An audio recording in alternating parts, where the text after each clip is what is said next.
Have we just witnessed the boldest moment in K-pop history, or merely a part of a narrative carefully crafted by South Korea's giant entertainment industry?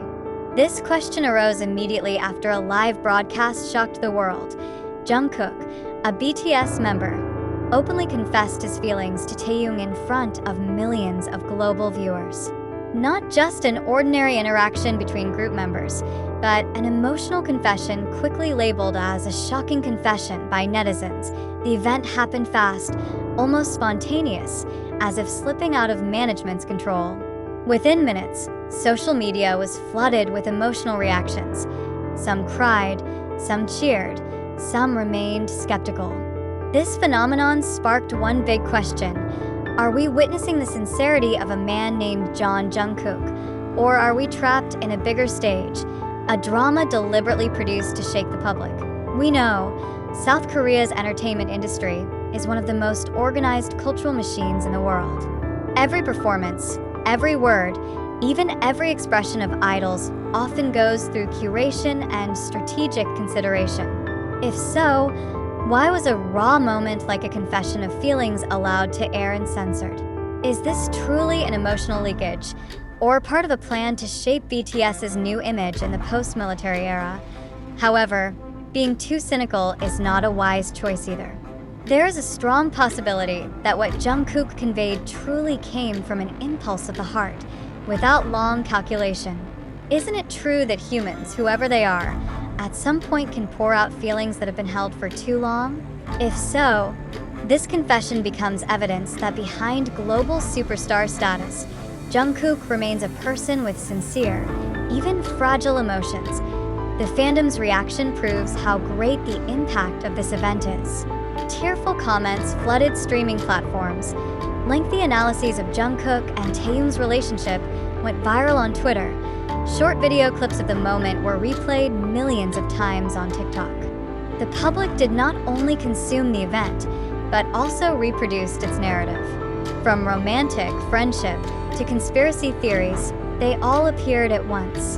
The question is, how far is the public willing to believe in the version of the story that most satisfies their emotions? This is where the dilemma arises.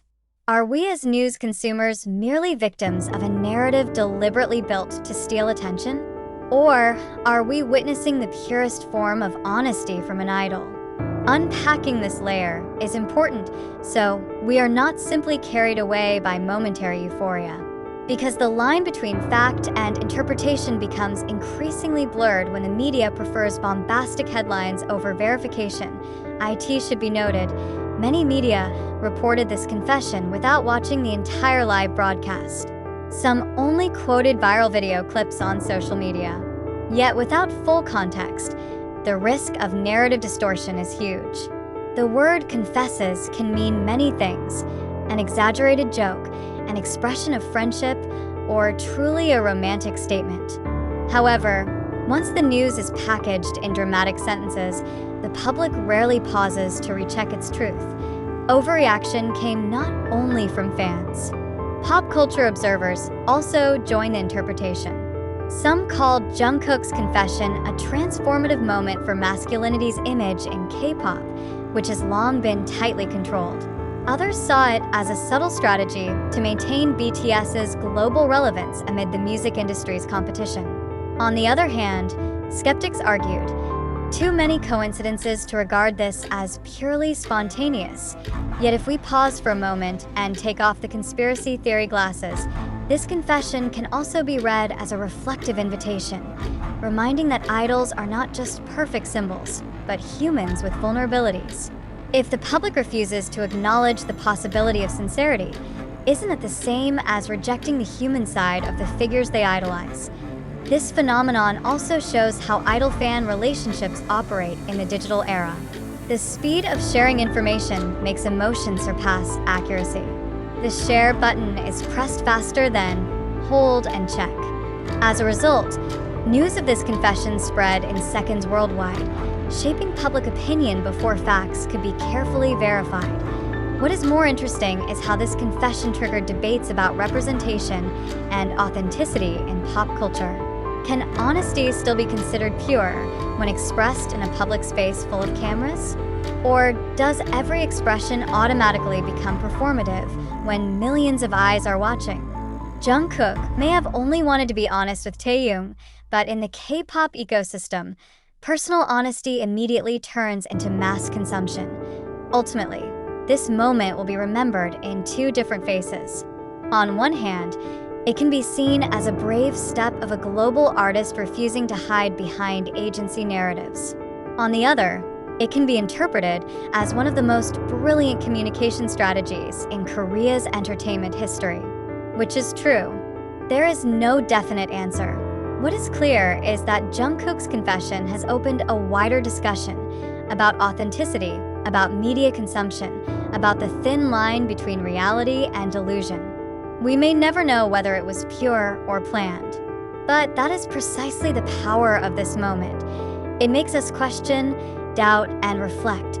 The last question for readers: when you witnessed that confession, did you believe in the sincerity of a man named Jungkook? Or did you feel like watching one of the greatest dramas ever produced by the entertainment industry? The answer is never singular. But one thing is certain. This shocking confession will continue to haunt the public sphere, either as a symbol of honesty or as a masterpiece of media manipulation. Are we too quick to believe or too quick to doubt? This question becomes key after the first wave of uproar subsides. Jungkook's confession to Taehyung did not stop as a momentary event. It evolved into a global discourse. The initially emotional reactions are now shifting toward analytical, even skeptical. Many ask, is Korea's entertainment industry capable of letting such a big event happen without intervention? Or is this proof of their mastery in controlling narratives? Korea's entertainment industry is known for discipline in maintaining image. Idols' exclusive contracts often strictly regulate aspects of personal life, from social media interactions to interpersonal relations.